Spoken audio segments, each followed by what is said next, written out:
আপনি কি progressive lens ব্যবহার করছেন বা করার কথা ভাবছেন? তাহলে করিডোর শব্দটা শুনে থাকবেন। অনেকেই আমাদের আইম্যাক্সে এসে জিজ্ঞাসা করে, ভাই করিডোর আসলে কি? এটা কি ফ্রেমের কোনো অংশ নাকি লেন্স? আজকে আমি আপনাদেরকে সহজ ভাষায় প্রোগ্রেসিভ লেন্সের করিডোর আসলে কি সেটা বুঝিয়ে দেব।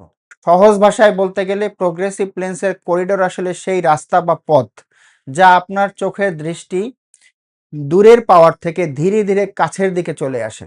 একে অনেক সময় চ্যানেল বা প্যাসেজও বলা হয়।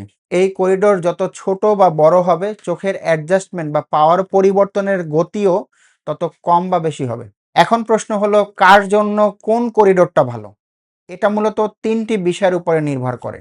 আপনি যদি ছোট বা ন্যারো ফ্রেম পছন্দ করেন, সেই ক্ষেত্রে আপনার জন্য শর্ট করিডোর, যেটাতে আপনার পড়ার অংশটা ফ্রেমের ভেতরেই থাকে। আর আপনি যদি বড় ফ্রেম পছন্দ করেন, সেই ক্ষেত্রে আপনার জন্য লং করিডোর। যাদের রিডিং পাওয়ার কম, যেমন 0.75 থেকে 1.25 পর্যন্ত, তাদের জন্য লম্বা করিডোর ভালো, কারণ এতে পাওয়ার পরিবর্তনটা খুব ধীরে হয়। এছাড়া যাদের রিডিং পাওয়ার বেশি, যেমন 2.25 বা তার থেকে বেশি যাদের রিডিং পাওয়ার, তাদের জন্য কিন্তু শর্ট করিডোর ভালো, কারণ এতে তাদের কাছের অংশটা খুব দ্রুতভাবে দেখতে পারে। যারা বেশি পড়াশোনা বা কম্পিউটারে কাজ করে, তাদের জন্য ছোট করিডোর ভালো, কারণ এতে খুব সহজেই রিডিং পাওয়ারটা পাওয়া যায় এবং কম্পিউটারে খুব ইজিভাবে কাজ করা যায়। যারা বেশিক্ষণ বাইরে থাকেন বা ড্রাইভিং করেন, তাদের জন্য হচ্ছে লম্বা করিডোর আরামদায়ক।